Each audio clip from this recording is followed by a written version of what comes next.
Chapter 2: Socialism in Europe and the Russian Revolution. The Age of Social Change. In the previous chapter, you read about the powerful ideas of freedom and equality that circulated in Europe after the French Revolution. The French Revolution opened up the possibility of creating a dramatic change in the way in which society was structured. As you have read, before the 18th century, society was broadly divided into estates. Remember the estates: clergy, nobility, and commoners, right? So, as you have read, before the 18th century, society was broadly divided into estates and orders, and it was an aristocracy and church which controlled economic and social power. Suddenly, after the revolution, it seemed possible to change this. In many parts of the world, including Europe and Asia, new ideas about individual rights and who controls social power began to be discussed.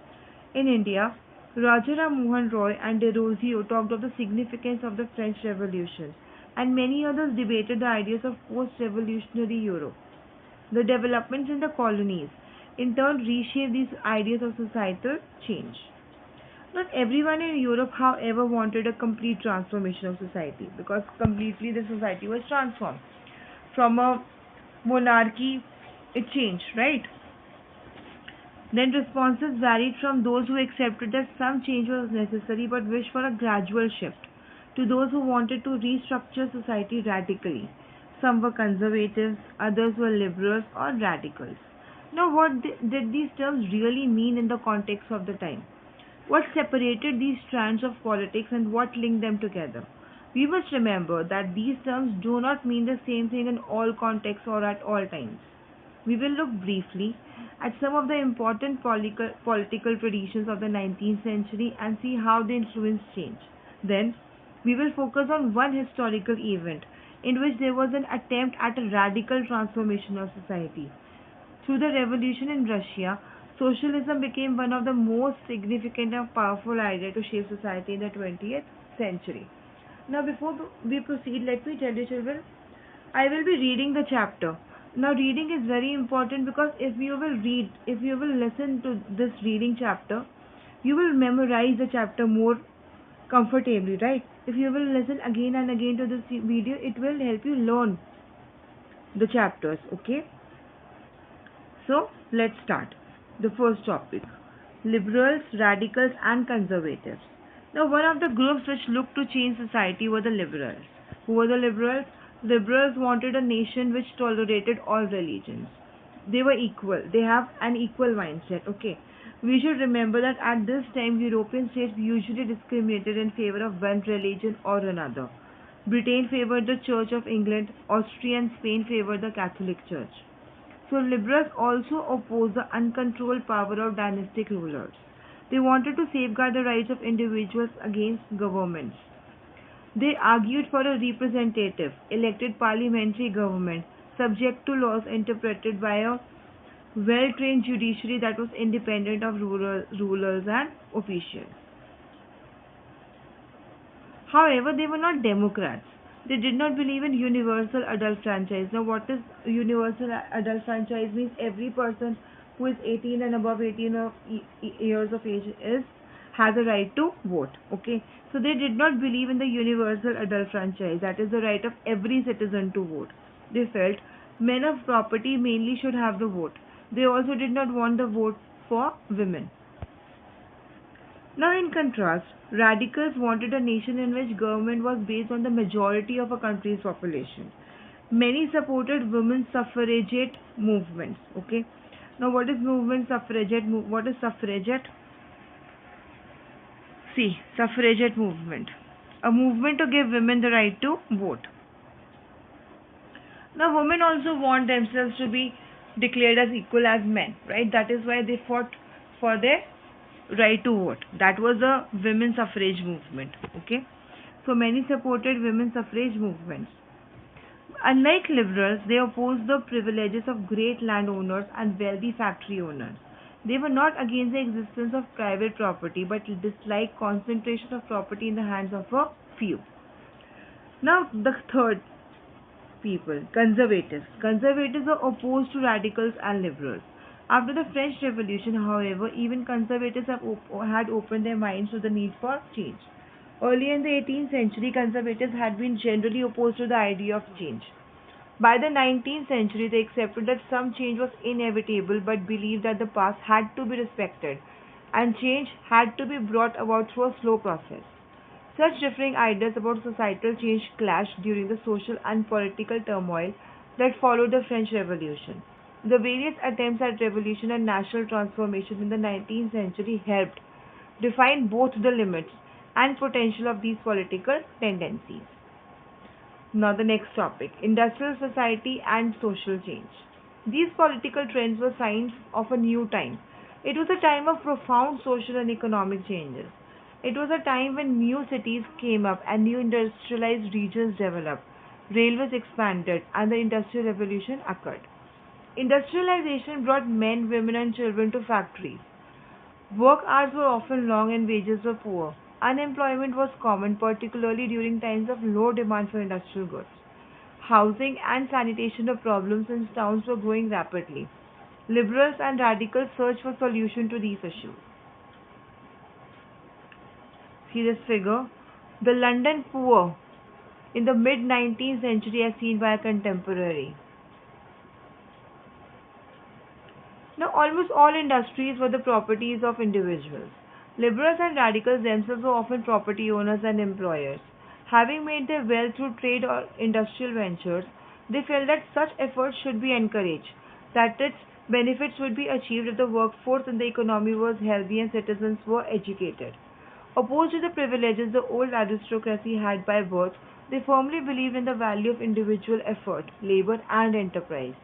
If freedom of individuals was ensured, if the poor could labor and those with capital could operate without restraint, they believed that societies would develop. Many working men and women who wanted changes in the world rallied around liberal and radical groups and parties in the early 19th century. Some nationalists, liberals, and radicals wanted revolutions to put an end to the kind of governments established in Europe in 1815. In France, Italy, Germany, and Russia, they became revolutionaries and worked to overthrow existing monarchs. Nationalists talked of revolutions that would create nations where all citizens would have equal rights. After 1815, Giuseppe Mazzini, an Italian nationalist, conspired with others to achieve this in Italy. Nationalists elsewhere, including India, read his writing. The next topic, the coming of socialism to Europe. Perhaps one of the most far reaching visions of how society should be structured was socialism. By the mid 19th century in Europe, socialism was a well known body of ideas that attracted widespread attention. Socialists were against private property and saw it as the root of all social ills of the time. Why? Individuals owned the property that gave employment, but the propertied were concerned only with personal gain and not with the welfare of those who made the property productive. So the owners were only concerned about their profit, not about the profit or not about the benefit of their workers. So if society as a whole rather than single individuals control property, more attention would be paid to collective social interests. Socialists wanted this change and campaigned for it. Now they wanted that many people should own one property so that many people will benefit from it. Okay. Now, how could a society without property operate? What would be the basis of a socialist society? Socialists had different visions of the future. Some believed in the idea of cooperatives. Robert Owen, 1771 to 1858, a leading English manufacturer, sought to build a cooperative community called New Harmony in Indiana, USA. Other socialists felt that cooperatives could not be built on a wide scale, only through individual initiative. They demanded that governments encourage cooperatives. And what are cooperatives? So, cooperatives are business organizations that are run jointly by some people and they all gain the profit. Okay. So, other socialists felt that cooperatives could not be built on a wide scale only through individual initiative. They demanded that governments encourage cooperatives. In France, for instance, Louis Blanc, 1813 to 1882, wanted the government to encourage cooperatives and replace capitalist enterprises. These cooperatives were to be associations of people who produced goods together and divided the profits according to the work done by the members. Karl Marx, 1818 to 1883, and Friedrich Engels 1820 to 1895 added other ideas to this body of arguments. Marx argued that industrial society was capitalist. Capitalists owned the capital invested in factories, and the profit of capitalists was produced by workers, right? So capitalists are the people who will invest in the business, and they will only they will only earn the profits, right? They will be only the gainers in the business organization, not the people who are working for them. So the conditions of the workers could not improve so long as this profit was accumulated by private capitalists. All the profit is accumulated by the owners only, by the people who invested. Workers had to overthrow capitalism and the rule of private property. Marx believed that to free themselves from capitalist exploitation, workers had to construct a radically socialist society where all property was socially controlled. This would be a communist society. He was convinced that workers would triumph in their conflict with capitalists. A communist society was a natural society of the future. Now, next topic, support for socialism. By the 1870s, socialist ideas spread through Europe. To coordinate their efforts, socialists formed an international body, namely the Second International. Workers in England and Germany began forming associations to fight for better living and working conditions. They set up funds to help members in times of distress and demanded a reduction of working hours and the right to vote. In Germany, these associations worked closely with the Social Democratic Party (SPD). Rather, it should be SDP, Social Democratic Party, and helped it win parliamentary seats. In 1905, socialists and trade unionists formed a Labour Party in Britain and a Socialist Party in France. However, till 1914, socialists never succeeded in forming a government in Europe. Represented by strong figures in parliamentary politics, their ideas did shape legislation, but governments continued to be run by conservatives, liberals, and radicals.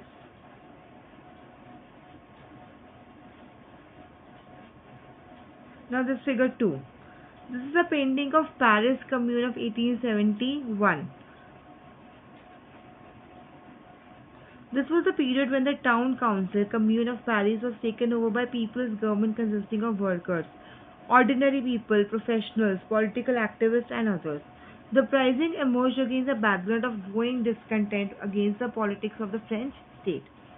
The Paris Commune was ultimately crushed by government rules, but it was celebrated by socialists the world over a prelude to socialist revolution. The Paris Commune is also popularly remembered for two important legacies.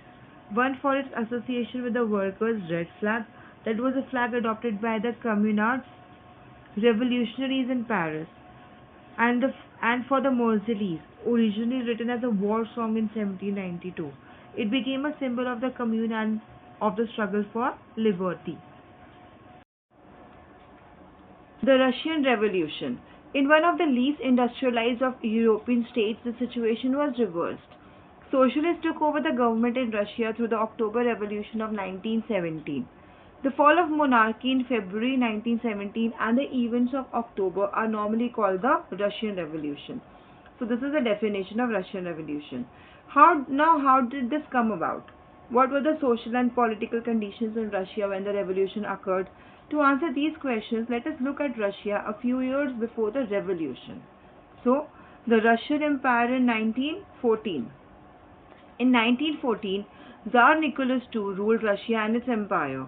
Besides the territory around Moscow, the Russian Empire included current-day Finland, Latvia, Lithuania, Estonia, parts of Poland, Ukraine, and Belarus. It stretched to the Pacific and comprised today's Central Asian states as well as Georgia, Armenia, and Azerbaijan. The majority religion was Russian Orthodox Christianity, which had grown out of the Greek Orthodox Church, but the empire also included Catholics, Protestants, Muslims, and Buddhists. See children, this is figure 3. This is Tsar Nicholas II in the White Hall of the Winter Palace, St. Petersburg, 1900. Okay. Now this is the map. This is Europe in 1914. This map shows the Russian Empire and the European countries at war during the First World War. Economy and society. Now, at the beginning of the 20th century, the vast majority of Russia's population was agriculturalists. About 85% of the Russian Empire population earned their living from agriculture. This proportion was higher than in most European countries. For instance, in France and Germany, the proportion was between 40% to 50%. In the empire, cultivators produced for the market as well as for their own needs, and Russia was a major exporter of grain. Okay, so industry was found in pockets. Prominent industrial areas were St. Petersburg and Moscow. Craftsmen undertook much of the production, but large factories existed alongside craft workshops. Many factories were set up in the 1890s when Russia's railway network was extended and foreign investment in industry increased. Coal production doubled and iron and steel output quadrupled. By the 1900s, in some areas, factory workers and craftsmen were almost equal in number. Most industry was the private property of industrialists. Government supervised large factories to ensure minimum wages and limited hours of work. But factory inspectors could not prevent rules being broken.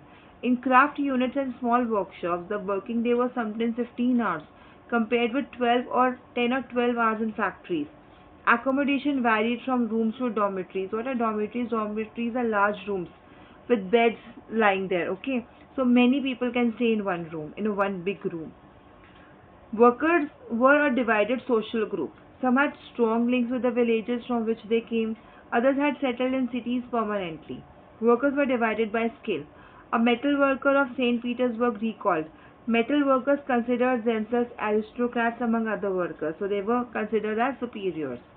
Their occupations demanded more training and skill. Women made up 31% of the factory labor force by 1914, but they were paid less than men, between half and three quarters of a man's wage, because at that time equality does not exist. Division among workers showed themselves in dress and manners too. Some workers formed associations to help members in times of unemployment or financial hardship, but such associations were few. Now, before proceeding to the next paragraph, let's read this figure 5 and then figure 6. So, figure 5, unemployed peasants in pre-war St. Petersburg. Many survive by eating at charitable kitchens and living in poor houses. See what is the condition there. Then figure 6, workers sleeping in bunkers in a dormitory in pre-revolutionary Russia. They slept in shifts and could not keep their families with them. Okay, now we were here. Despite divisions, workers did unite to stop work, when they disagreed with employers about dismissals or work conditions. These strikes took place frequently in the textile industry during 1896 to 1897 and in the metal industry during 1902. In the countryside, peasants cultivated most of the land, but the nobility, the crown, and the Orthodox Church owned large properties. Like workers, peasants too were divided. They were also deeply religious, but except in a few cases, they had no respect for the nobility. Nobles got their power and position through their services to the Tsar, not through local popularity. This was unlike France, where, during the French Revolution in Brittany, peasants respected nobles and fought for them.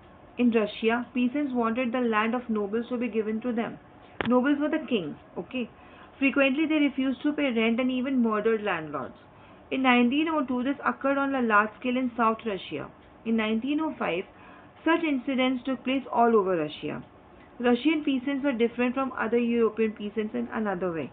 They pooled the land together periodically and they communed, mir, divided it according to the needs of individual families. Now let's read the source A. Alexander Shliapnikov, okay, a socialist worker of the time, gives us a description of how the meetings were organized. Propaganda was done in the plants and shops on the individual basis. There were also discussion circles. Legal meetings took place on matters concerning official issues. But this activity was skillfully integrated into the general struggle for the liberation of the working class. Illegal meetings were arranged on the spur of the moment, but in an organized way during lunch, in evening break, in front of the exit, in the yard, or in establishments with several floors, on the stairs. The most alert workers would form a plug in the doorway, and the whole mass piled up in the exit. An agitator would get up right there on the spot.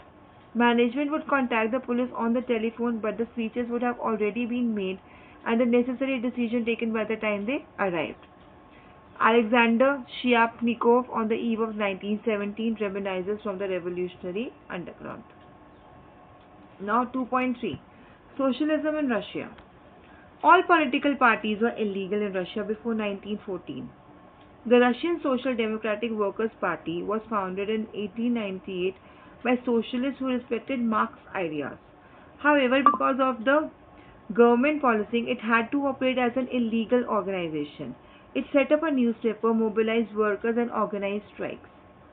Some Russian socialists felt that the Russian peasant custom of dividing land periodically made them natural socialists. So peasants, not workers, would be the main force of the revolution, and Russia could become socialist more quickly than other countries.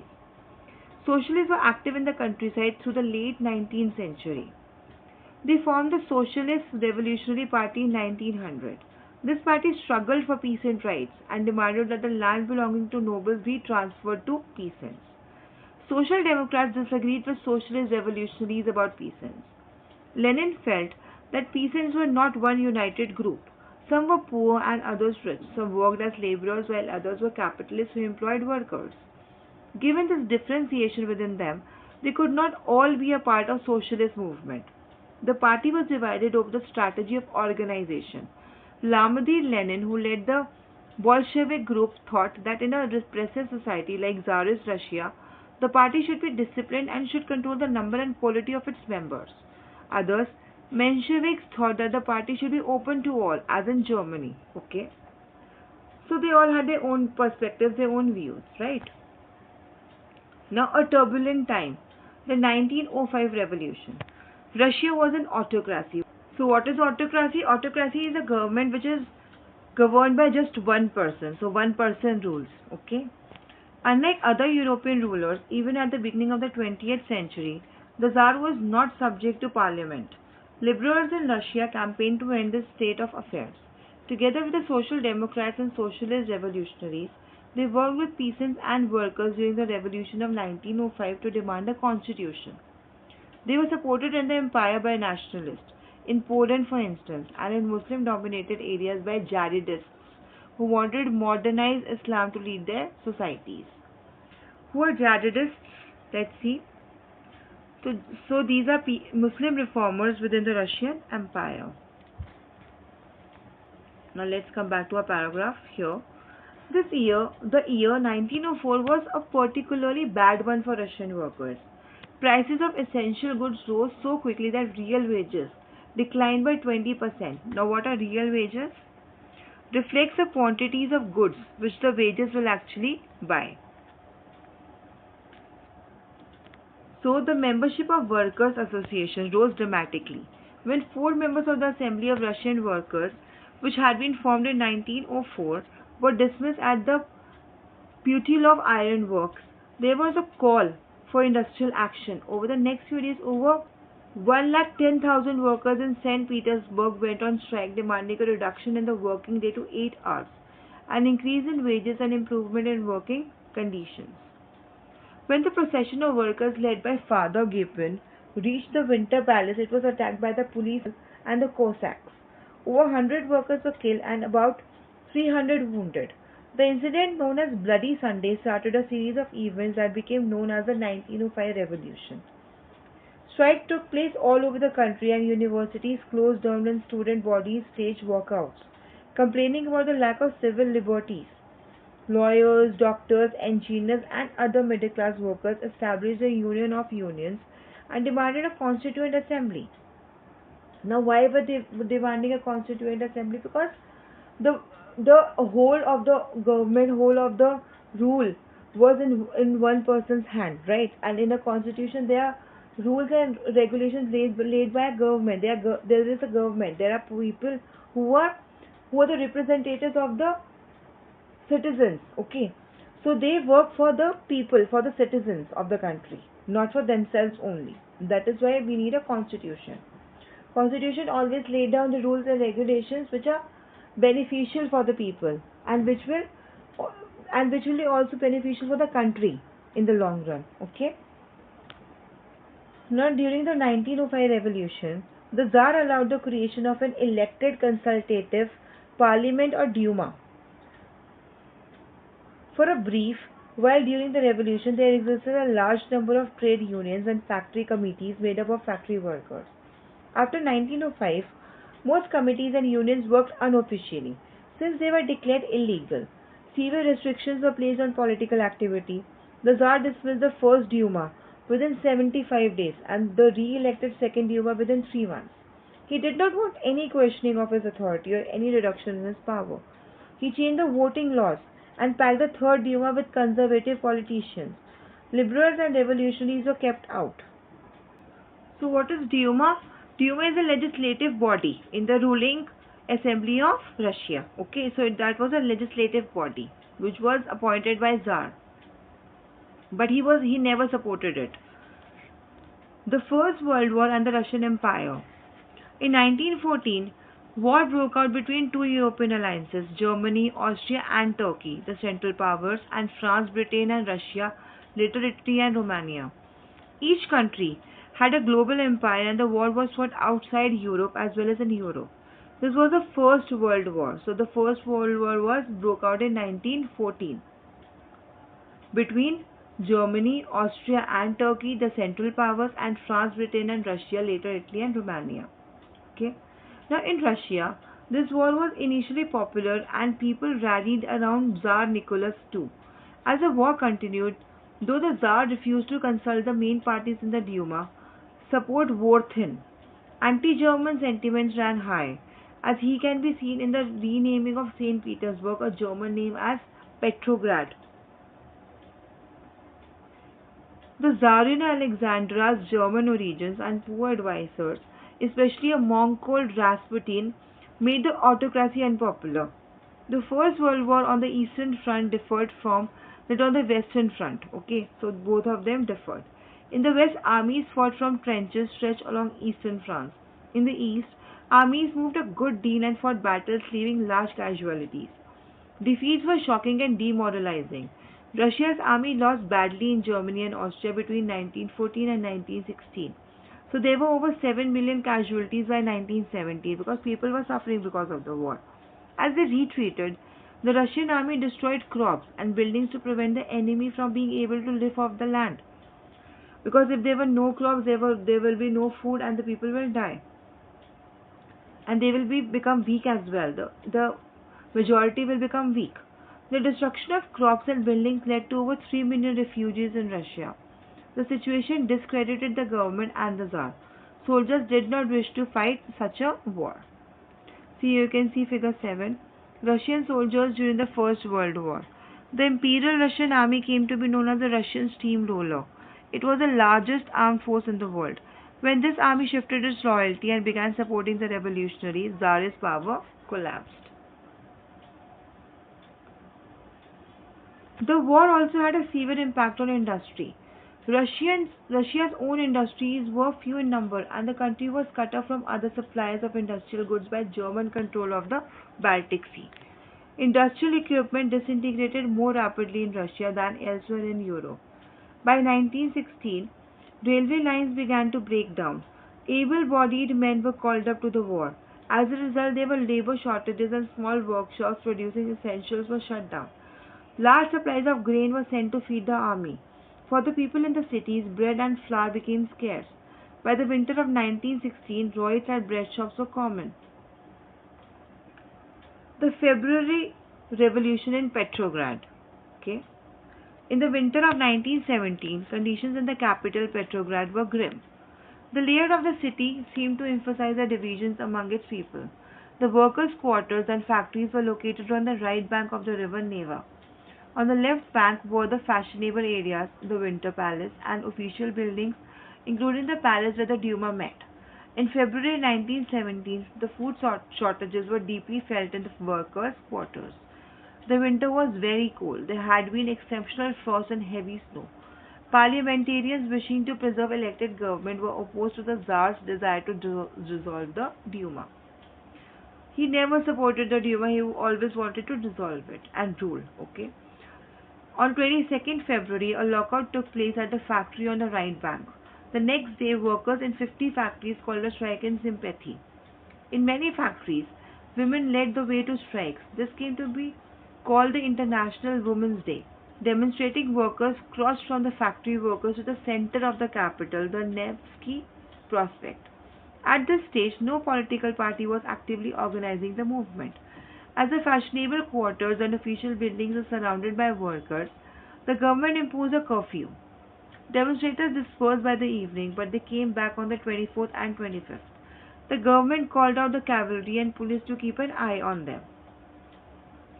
On Sunday, 25th February, the government suspended the Duma. Politicians spoke out against the measure. Demonstrators returned in force to the streets of the left bank on the 26th. On the 27th, the police headquarters were ransacked. The streets thronged with people raising slogans about bread, wages, better hours, and democracy. The government tried to control the situation and called out the cavalry once again. However, the cavalry refused to fire on the demonstrators. An officer was shot on the barracks of a regiment, and three other regiments mutinied, voting to join the striking workers. See here you can see figure 8, the Petrograd Soviet meeting in the Duma, February 1917. By that evening, soldiers and striking workers had gathered to form a Soviet or council in the same building as the Duma met. This was the Petrograd Soviet, the figure we have just seen. The very next day, a delegation went to see the Tsar. Military commanders advised him to abdicate. He followed their advice and abdicated on 2nd March. Soviet leaders and Duma leaders formed a provisional government to run the country. Russia's future would be decided by a constituent assembly, elected on the basis of universal adult suffrage. What is universal adult suffrage? Means that every person who is 18 or above 18 years of age in the country has the right to vote, be it men or women. Okay. Petrograd has led the February Revolution that brought down the monarchy in February 1917. Now let's read this box 1, the blue box. Women in the February Revolution. Women workers often inspired their male co-workers. At the Lawrence telephone factory, Marfa Vasileva almost single-handedly called a successful strike. Already that morning, in celebration of Women's Day, women workers had presented red bows to the men. Then Marfa Vasileva, a milling machine operator, stopped work and declared an impromptu strike. The workers on the floor were ready to support her. The foreman informed the management and sent her a loaf of bread. She took the bread but refused to go back to work. The administrator asked her again why she refused to work, and she replied, "I cannot be the only one who is satiated when others are hungry." Because only she was provided with the bread. No other workers were provided with the bread. So she said, "I cannot be the only one who is satiated when others are hungry." Satiated means who is filled, who is contented. Women workers from another section of the factory gathered around Marfa in support, and gradually all other women ceased working. Soon the men downed their tools as well, and the entire crowd rushed onto the street. From Choi Chatterjee, Celebrating Women, 2002. Now 3.1, after February. Now what happened after February? Army officials, landowners and industrialists were influential in the provisional government, but the liberals as well as socialists among them worked towards an elected government. Restrictions on public meetings and associations were removed.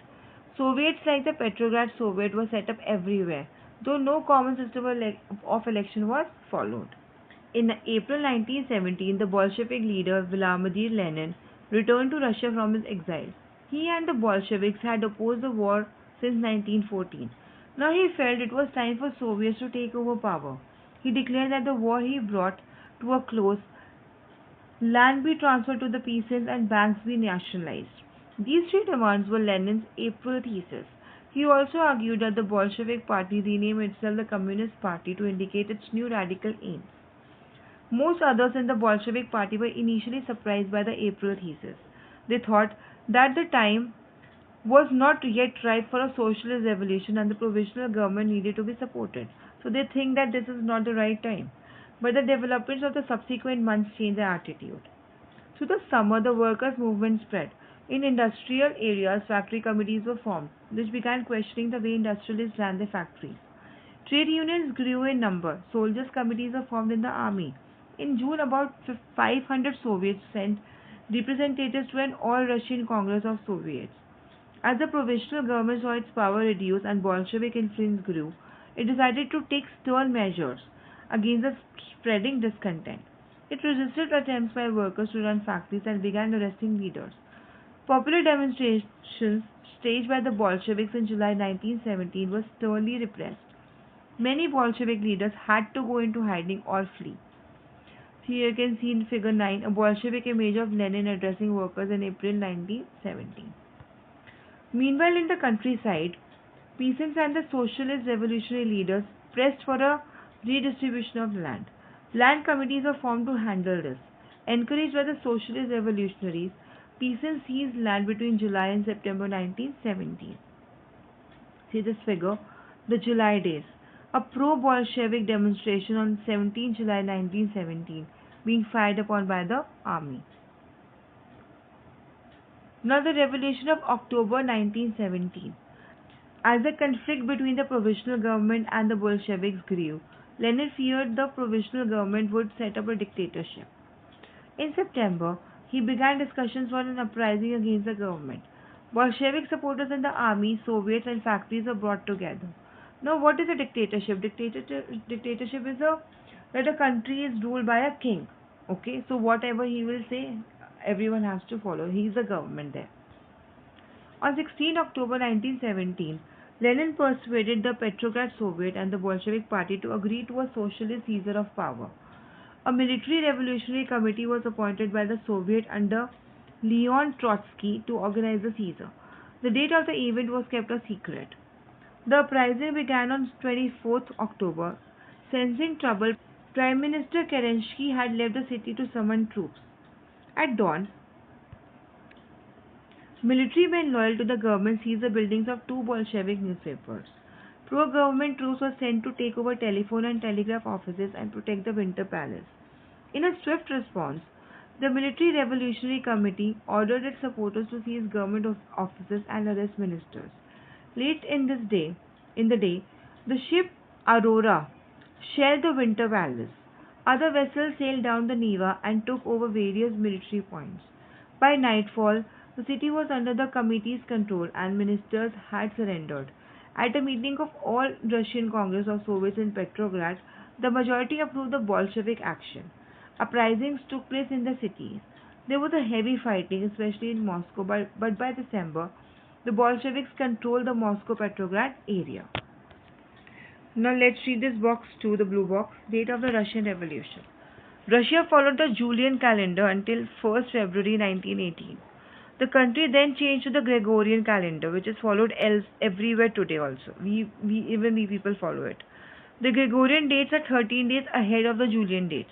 So by our calendar, the February Revolution took place on 12th March and the October Revolution took place on 7th November. Okay. So this is very important. Please learn this, children. This is important. Okay. Now some very important dates as well. So this box is also equally important. Okay. So 1850s to 1880s. Debates over socialism in Russia. Then 1898. Formation of the Russian Social Democratic Workers' Party. Then 1905, the Bloody Sunday and the Revolution of 1905. 1917, 2nd March, abdication of the Tsar. 24th October, Bolshevik uprising in Petrograd. 1918 to 20, the Civil War. 1919, formation of Comintern. 1929, beginning of collectivization. So this is the timeline and please learn this. This is very important. Okay. Very important.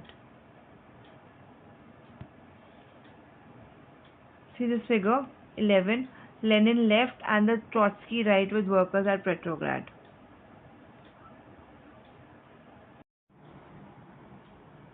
What changed after October? The Bolsheviks were totally opposed to private property. Most industry and banks were nationalized in November 1917.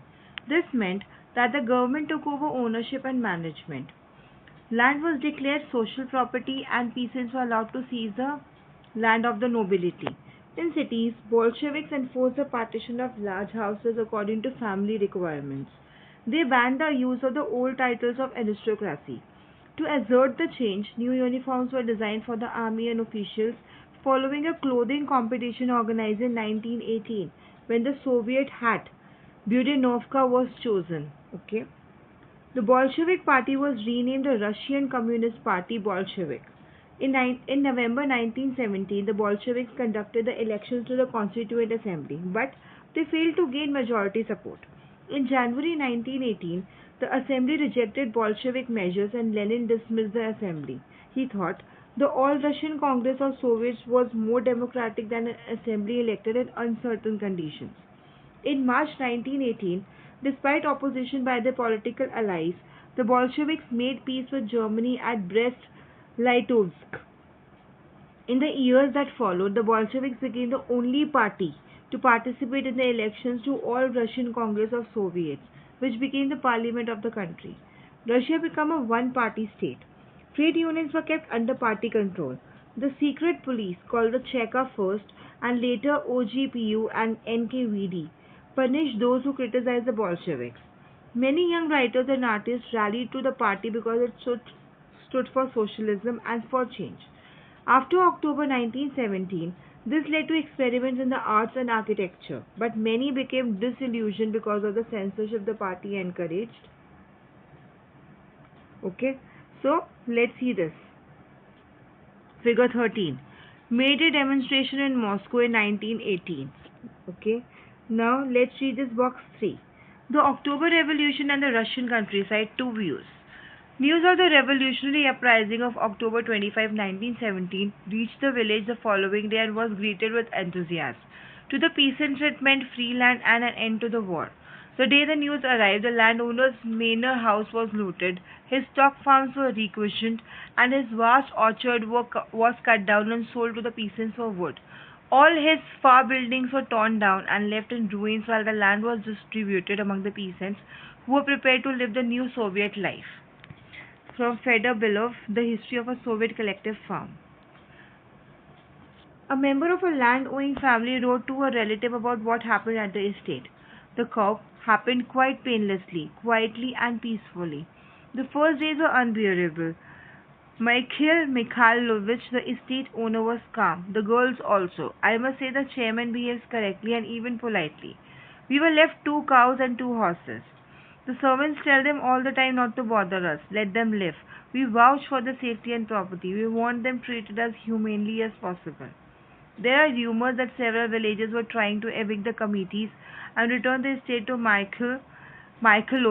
I don't know if this will happen or if it's good for us. But we rejoice that there is a conscience in our people. Okay? From Serge Kemen, Echoes of a Native Land, 2 Centuries of a Russian Village, 1997. Now the next topic, the Civil War. When the Bolsheviks ordered land redistribution, the Russian army began to break up. Soldiers, mostly peasants, wished to go home for the redistribution and deserted. Non-Bolshevik socialists, liberals, and supporters of aristocracy condemned the Bolshevik uprising. The leaders moved to South Russia and organized troops to fight the Bolsheviks, the Reds. During 1918 and 1919, the Greens, socialist revolutionaries, and Whites, pro-Tsarists, controlled most of the Russian Empire, so they were bifurcated by the colors. Okay, they were backed by French, American, British, and Japanese troops. All those forces who were worried at the growth of socialism in Russia.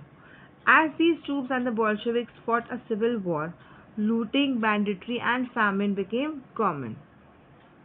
Supporters of private property among whites took harsh steps with peasants who had seized land. Such actions led to the loss of popular support for the non-Bolsheviks. By January 1920, the Bolsheviks controlled most of the former Russian Empire. They succeeded due to cooperation with the non-Russian nationalists and Muslim jihadists. Cooperations did not work where Russian colonists themselves turned Bolshevik. In Khiva, in Central Asia, Bolsheviks colonists brutally massacred local nationalists in the name of defending socialism. In this situation, many were confused about what the Bolshevik government represented. Okay?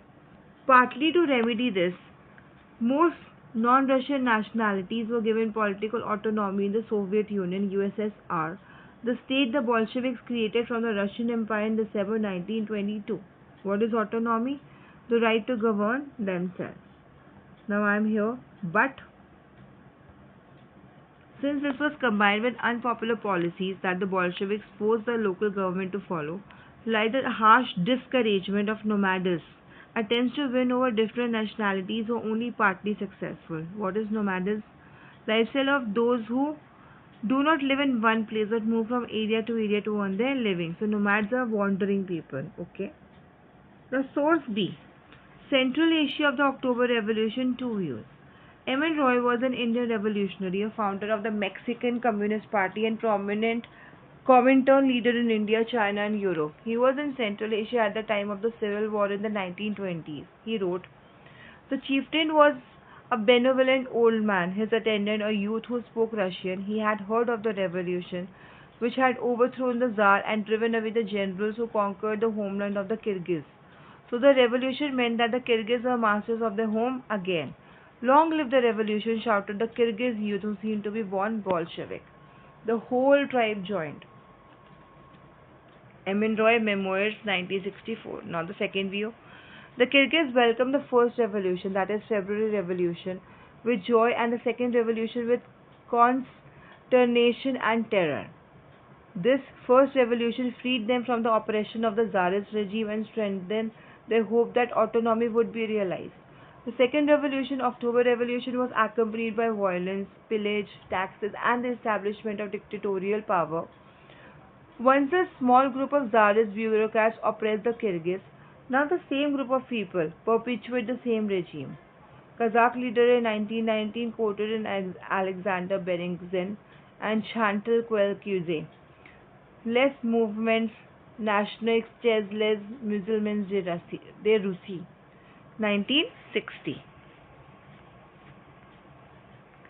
Making a socialist society. During the Civil War, the Bolsheviks kept industries and banks nationalized. They permitted peasants to cultivate the land that had been socialized. Bolsheviks used confiscated land to demonstrate what collective work could be. A process of centralized planning was introduced. Officials assessed how the economy could work and set targets for a 5-year period. On this basis, they made the 5-year plans. The government fixed all prices to promote industrial growth during the first two plans. Now, box 4. Socialist cultivation in a village in the Ukraine. A commune was set up using 2 confiscated farms as a base. The commune consisted of 13 families with a total of 70 persons. The farm tools taken from the farms were turned over to the commune. The members ate in a communal dining hall, and income was divided in accordance with the principles of cooperative communism. The entire proceeds of the members' labor, as well as all dwellings and facilities belonging to the commune, were shared by the commune members. So they were living in harmony with each other. Okay. Fedor Bell of the History of a Soviet Collective Farm, 1955. 1927 to 1932 and 1933 to 38. Centralized planning led to economic growth. Industrial production increased between 1929 and 1933 by 100% in the case of oil, coal, and steel. New factory cities came into being.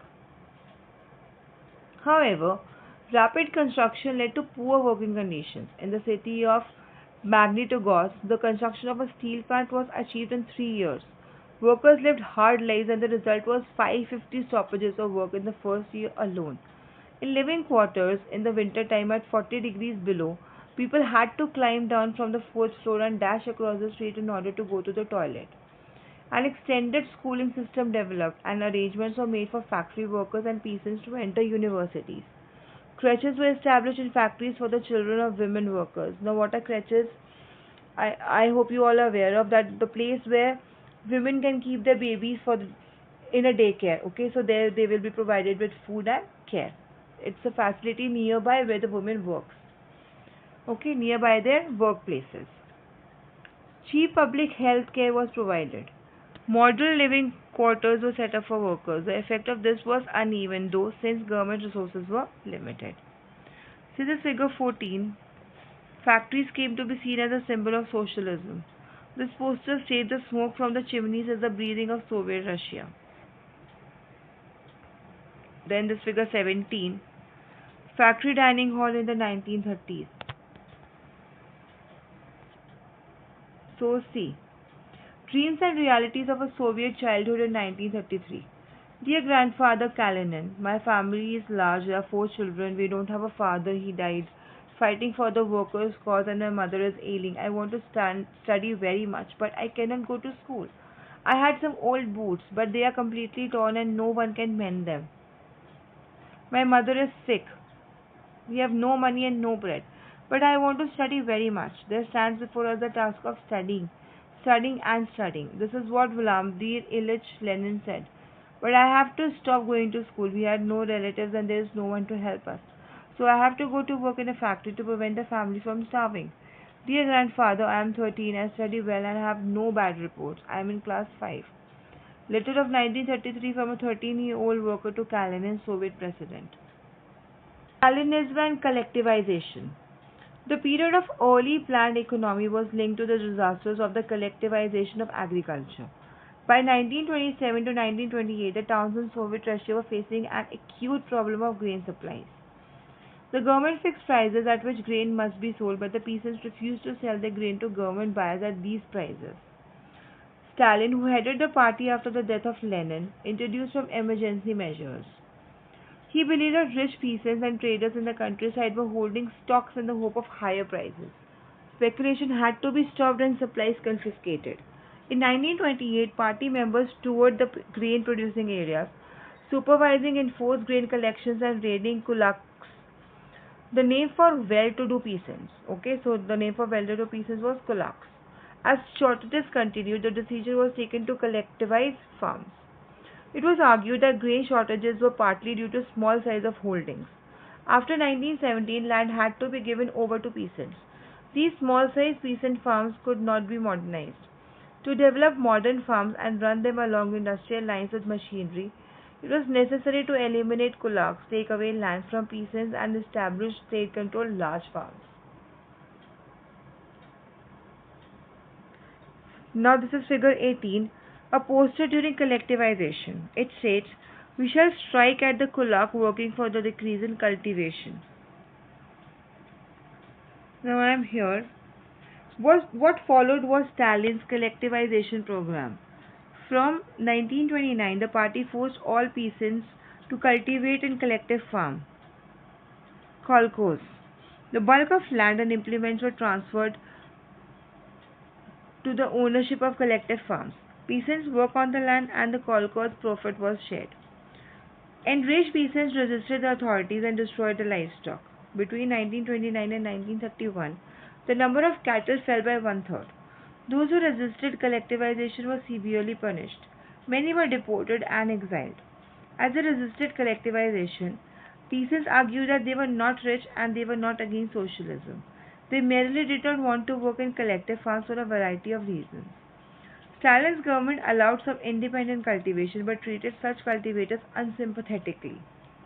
In spite of collectivization, production did not increase immediately. In fact, the bad harvest of 1930-33 led to one of the most devastating famines in Soviet history when over 4 million people died.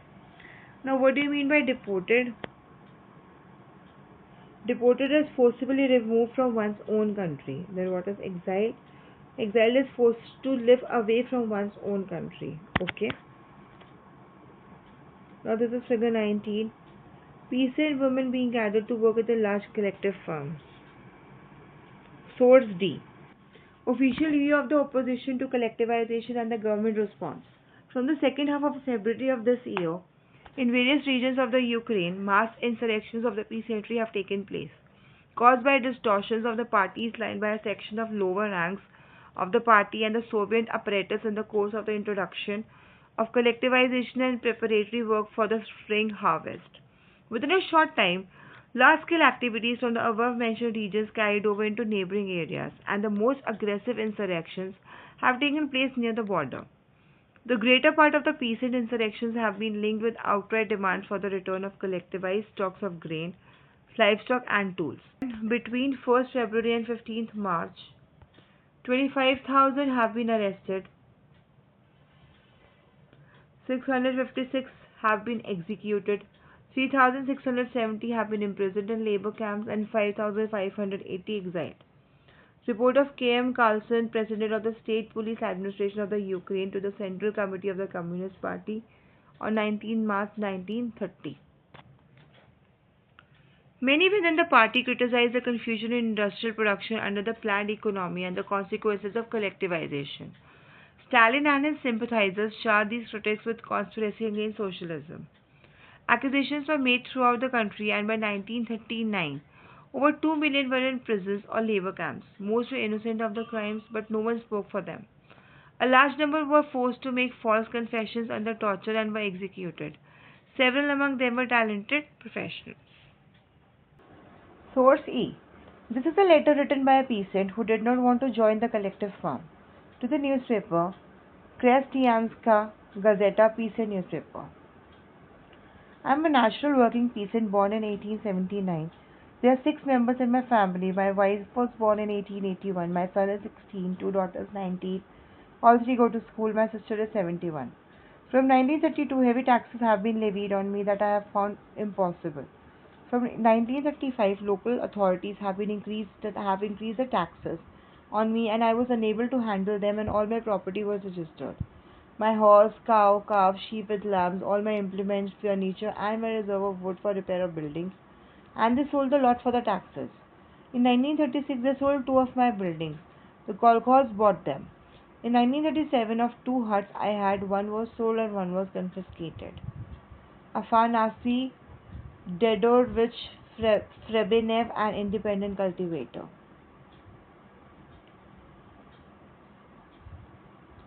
The global influence of the Russian Revolution and the USSR. Existing socialist parties in Europe did not wholly approve of the way the Bolsheviks took power and kept it. However, the possibility of a workers' state fired people's imagination across the world.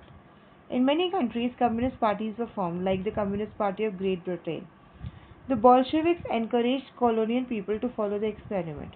Many non-Russians from outside the USSR participated in the Conference of the Peoples of the East 1920, and the Bolsheviks founded Comintern, an international union of pro-Bolshevik socialist parties. Some received education in the USSR's Communist University of the Workers of the East.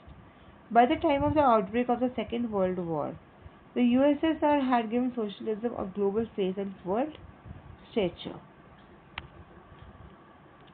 Yet by the 1950s, it was acknowledged within the country that the style of government in the USSR was not in keeping with the ideals of the Russian Revolution. In the world socialist movement, too, it was recognized that all was not well in the Soviet Union. A backward country had become a great power. Its industries and agriculture had developed, and the poor were being fed.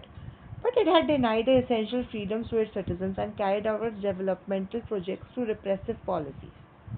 By the end of the 20th century, the international reputation of the USSR as a socialist country had declined, though it was recognized that socialist ideas still enjoyed respect among its people.